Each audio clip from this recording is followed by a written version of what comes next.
दुनिया में कामयाबी दिलाने वाला अगर कोई सबसे बड़ा शब्द है तो वो है लगन। जब हम बाज की तरह आसमान छू सकते हैं तो मुर्गे की तरह क्यों उड़े? कल की तैयारी आज से नहीं अभी से करिए। बिना मेहनत किए ऑप्टिमिस्टिक होना आलस कहलाता है। अधिकतर लोग बेहद ऑर्डिनरी जीवन जीते हैं और मर जाते हैं।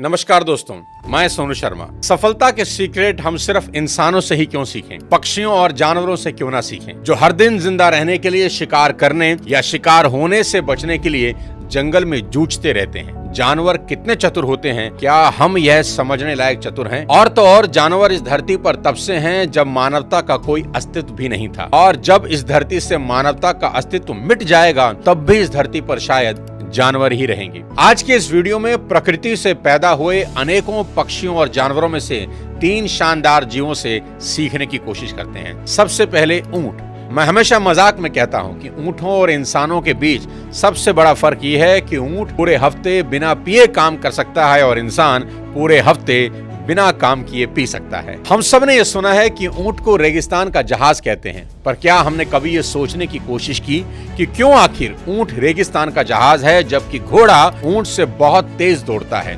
पर हम घोड़े की तारीफ में ऐसा कुछ नहीं कहते। आज समझते हैं क्यों। दोस्तों, दुनिया में कामयाबी दिलाने वाला अगर कोई सबसे बड़ा शब्द है तो वो है लगन। मतलब जब बाधाएं आपके रास्ते में आती हैं तो भी आप रुकते नहीं और अपनी दिशा में चलते ही चले जाते हैं।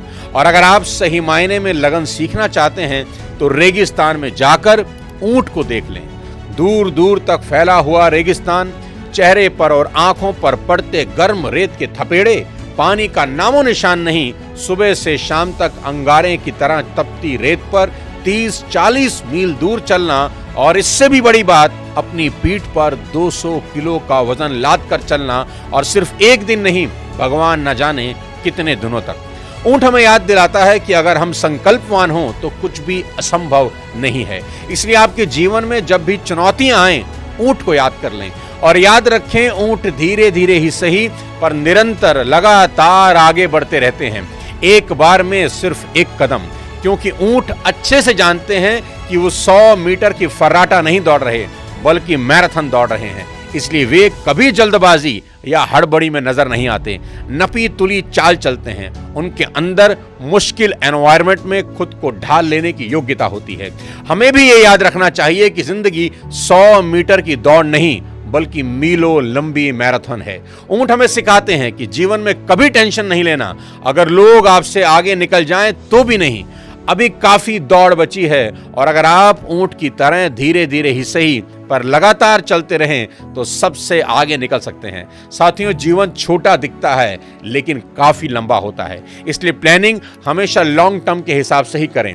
हमेशा याद रखें, सिचुएशन कितनी ही कठोर क्यों ना हो, भगवान ने आपको उससे ज्यादा कठोर बनाया है। सिचुएशन हमेशा निर्जीव होती हैं पर आप सजीव हैं, इसलिए आप अपनी सिचुएशन से ज्यादा ताकतवर हैं। कुछ इंटरेस्टिंग बात बताता हूं। अब अबू धाबी में आपको ऊंट के दूध से बना मिल्क शेक मिल सकता है।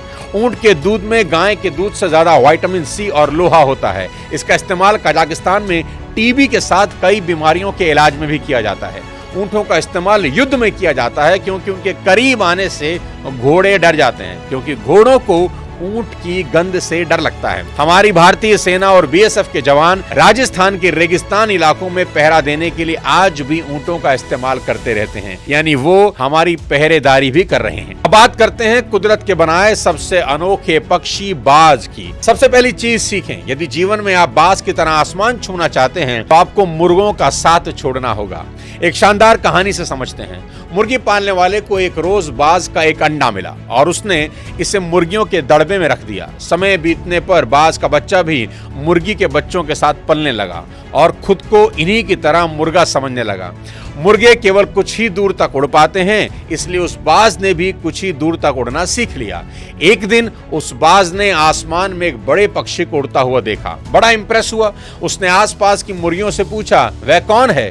तो मुर्गियों ने जवाब दिया, वह बाज है, पक्षियों का राजा है, आसमान में रहता है, हम तो जमीन पर रहते हैं क्योंकि हम तो बस मुर्गे हैं। उनकी बात सुनकर वह बाज पूरी जिंदगी मुर्गे की तरह जिया और मुर्गे की तरह ही मर गया, क्योंकि जीवन भर वह खुद को मुर्गा ही समझता रहा।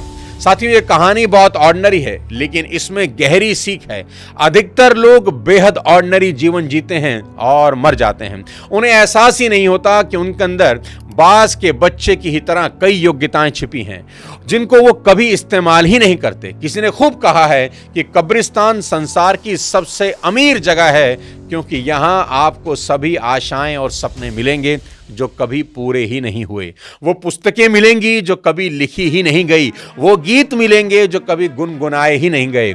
वो एक्सपेरिमेंट जो कभी किए ही नहीं गए। और ये सब इसलिए हुआ क्योंकि वो शख्स पहला कदम उठाने से पहले ही डर गया। दोस्तों, जब हम बाज की तरह आसमान छू सकते हैं तो मुर्गे की तरह क्यों उड़ें? बाज हमें सिखाता है कि हमेशा विजेताओं के साथ रहें। 10,000 फीट की ऊंचाई पर आपको कोई दूसरा पक्षी कभी नहीं मिलेगा। अगर कोई दूसरा पक्षी होगा तो वो बाज ही होगा। बाज कबूतरों से दोस्ती कभी नहीं करते। वे छोटे पक्षियों के साथ नहीं उड़ते, क्योंकि उनको कबूतर या दूसरे छोटे पक्षियों के साथ उड़ने के लिए नीचे आना होगा, क्योंकि बाकी पक्षी ऊपर नहीं आ सकते। दूसरी चीज जो आप मादाबाज से सीख सकते हैं वो है कंफर्ट जोन।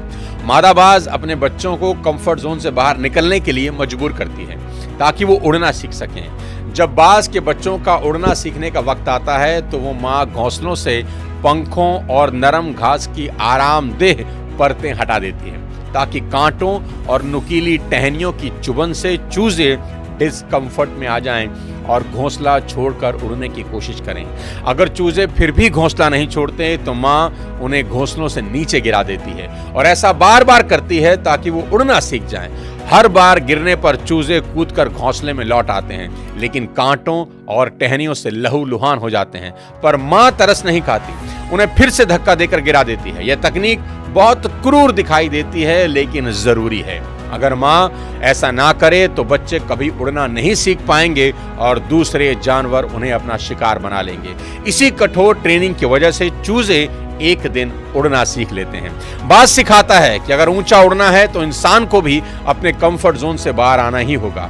और दिल दहला देने वाली चीज जो बाज हमको सिखा देता है वो ये कि बाज जब बूढ़ा हो जाता है तो उसके नाखून, उसकी चोंच कमजोर हो जाते हैं। उसके पंखों में इतनी ताकत नहीं होती कि वो उस ऊंचाई पर उड़ सकें जिस ऊंचाई का वो आदी था। ऐसे वक्त में कोई भी नियति को स्वीकार करके मरने का इंतजार करता, पर बाज ऐसा नहीं करते। बाज नियति को स्वीकार करने के बजाय नियति को बदलने के लिए ऊंचे पहाड़ों में चले जाते हैं और अपनी टूटी हुई चोंच से एक एक करके अपने सारे पंख नोचकर तब तक फेंकता है जब तक उसके बदन से आखिरी कमजोर पंख न निकल जाए। फिर वो अपने नाखून और चोंच को पत्थर से मार मार कर तोड़ देता है। बूढ़ा बाज अब बिना पंख के, बिना चोंच और नाखून के लहूलुहान और कमजोर हालत में पहाड़ के किसी कोने में छिप जाता है और वक्त गुजरने का इंतजार करता है। धीरे धीरे बाज के बदन पर नए पंख आते हैं। उसकी चोंच और नाखून पहले से ज्यादा नुकीले और पैने होकर दोबारा उगते हैं और फिर बाज वापस उसी ऊंचाई पर उड़ता है जिससे नीचे उड़ना उसे कभी गवारा नहीं था। जिंदगी में ऊंचा उड़ने की ख्वाहिश रखने वाले भी अक्सर सोचते हैं कि हम कमजोर हैं, हमारे पास ताकत कम है, हमें लगता है सब खत्म हो चुका है। पर यही वक्त होता है जब हम अपनी आदतें, अपनी कमजोरियां नोच कर फेंक दें, अपने नाखून और अपनी चोंच यानी कि हुनर और ज्ञान को पैना करें और खुद को एक तकलीफ दे प्रोसेस से गुजारकर एक नया मजबूत इंसान बना दें। साथ ही वीडियो के आखिरी भाग में सीखते हैं कुदरत के बनाए शायद सबसे छोटे जीव चींटियों से। चींटियां कभी हार नहीं मानती। आप चींटियों को मसल सकते हैं क्योंकि भगवान ने उनको कमजोर शरीर दिया है, पर भगवान ने चींटियों को इतनी मजबूत विल पावर दी है कि आप उन्हें बिना मारे रोक ही नहीं सकते। ध्यान से अगर आप उनको देखें, वो एक लाइन में डिसिप्लिन के साथ अपने लक्ष्य की तरफ बढ़ती हैं। आपको कभी चींटियां दिखें तो आप उनके रास्ते के सामने उंगली रख दीजिए, वो आपकी उंगली को पार करके अपने गोल की तरफ बढ़ जाएंगी। आप उनके रास्ते में पेन, पेंसिल कुछ रख दीजिए तो वो उस पेन, पेंसिल को पार करके निकल जाएंगे। यहां तक कि अगर चींटियों के रास्ते में पहाड़ भी आ जाए तो वो पहाड़ को भी पार करके अपने लक्ष्य की ओर बढ़ जाती हैं। आज तक किसी ने ऐसी चींटियां नहीं देखी जो बिना अपना खाना लिए वापस अपने बिल में चली गई हों। दूसरी बड़ी बात जो हम इस छोटे से जीव से सीख सकते हैं वो ये कि भविष्य के बारे में सोचना। चींटियां गर्मी के मौसम में सर्दी के बारे में सोचने लगती हैं। खाना लाओ, वापस लाओ, यही एक सिद्धांत है। Take the food, bring back, take the food, bring back. वो पूरी गर्मियां काम करते करते गुजार देती हैं क्योंकि उन्हें पता है कि वो सर्दियों में बाहर नहीं निकल सकती। चींटियां सर्दियां आने पर रोने में यकीन नहीं रखती, चींटियां सर्दियां आने पर ढोने में यकीन रखती हैं। अपने वजन का 20 गुना उठाने वाली ये चींटियां सर्दियों में भी खाली पेट नहीं रहती क्योंकि उन्होंने पूरी गर्मी इस मौसम की तैयारी की है। एग्जाम कल है, आज पढ़ूंगा, प्रेजेंटेशन परसों है, कल बनाऊंगा, मंडे से शुरू करूंगा, 1 तारीख से शुरू करूंगा। ये बहाने हमें चींटियों से भी छोटा बना देते हैं। एग्जाम आने वाला है, ये 1 साल पहले आपको पता होता है, तो फिर 1 दिन पहले का इंतजार क्यों करना। चींटियां बनिए, कल की तैयारी आज से नहीं अभी से करिए। सबसे बड़ी सीख जो आप इस नन्हे से जानवर से सीख सकते हैं वो है दिस शेल टू पास। जब सर्दियों का मौसम आता है, इंसान की हड्डियां कांपने लगती हैं, तब ये चींटियां खुद को ये याद दिलाती रहती हैं कि सर्दियां चली जाएंगी, ये वक्त गुजर जाएगा। चींटियों से मिली इस सीख से ये सीखा जा सकता है कि लाइफ में ऑप्टिमिस्टिक होना कितना जरूरी है, लेकिन बिना मेहनत किए ऑप्टिमिस्टिक होना आलस कहलाता है। चींटियां जानती हैं कि सर्दी का मौसम कुछ दिनों का है, पर जब वो खाना इकट्ठा करती हैं तो 2-3 महीने का सोचकर कभी इकट्ठा नहीं करती। वो इतना खाना इकट्ठा करती हैं जितना कर सकती हैं। वो आने वाली मुसीबत की तैयारी मुसीबत की स्ट्रेंथ के हिसाब से नहीं करती, वो अपनी स्ट्रेंथ, अपनी लिमिट के हिसाब से तैयारियां करती है। यहां सीखने वाली बात यह है कि सामने क्या होने वाला है, अच्छा बुरा जो भी, आपको बस अपना संपूर्ण समर्पित कर देना है। आपकी कोशिश, आपकी मेहनत में कोई कसर नहीं होनी चाहिए। लक्ष्य छोटा हो बड़ा हो, हमेशा जाओ और अपने मैक्सिमम लिमिट को छूने की कोशिश करो। आज कई इंसानों की बुरी हालत इसलिए है क्योंकि हम जानवरों की तरफ कभी सीखने के इरादे से देखते ही नहीं, वरना प्रकृति की बनाई हर संरचना हमें कुछ ना कुछ सिखा सकती है। जिन जानवरों को हम छोटा और तुच्छ समझते हैं, उन्हीं के बारे में मिसाल देते हुए हमारे शास्त्रों ने हमें सलाह दी है कि कौवे की तरह चौकन्ना रहो, बगुले की तरह ध्यान लगाओ। एक कौवा कंकर कंकर जोड़कर पानी को उसकी तलहटी से खींचकर अपनी चोंच के बराबर ले आता है। एक बगुला मछली के शिकार के लिए टकटकी लगाए घंटों देखता रहता है और एक कुत्ता जरा सी आहट होने पर उठ जाता है। ये गुण अगर इंसान अपने अंदर ले आए तो वो किसी भी फील्ड में कुछ भी करना चाहता हो, दुनिया की कोई ताकत उसे अपना लक्ष्य हासिल करने से नहीं रोक सकती। साथियों, उम्मीद करता हूं आज का ये वीडियो आपको पसंद आया होगा। अगर पसंद आया हो तो चैनल को सब्सक्राइब कर दें, वीडियो को लाइक कर दें और शेयर कर दें। अगले किसी और वीडियो के साथ फिर आपसे मुलाकात करूंगा। तब तक अपने स्वास्थ्य का ध्यान रखिए। Thank you so much. जय हिंद।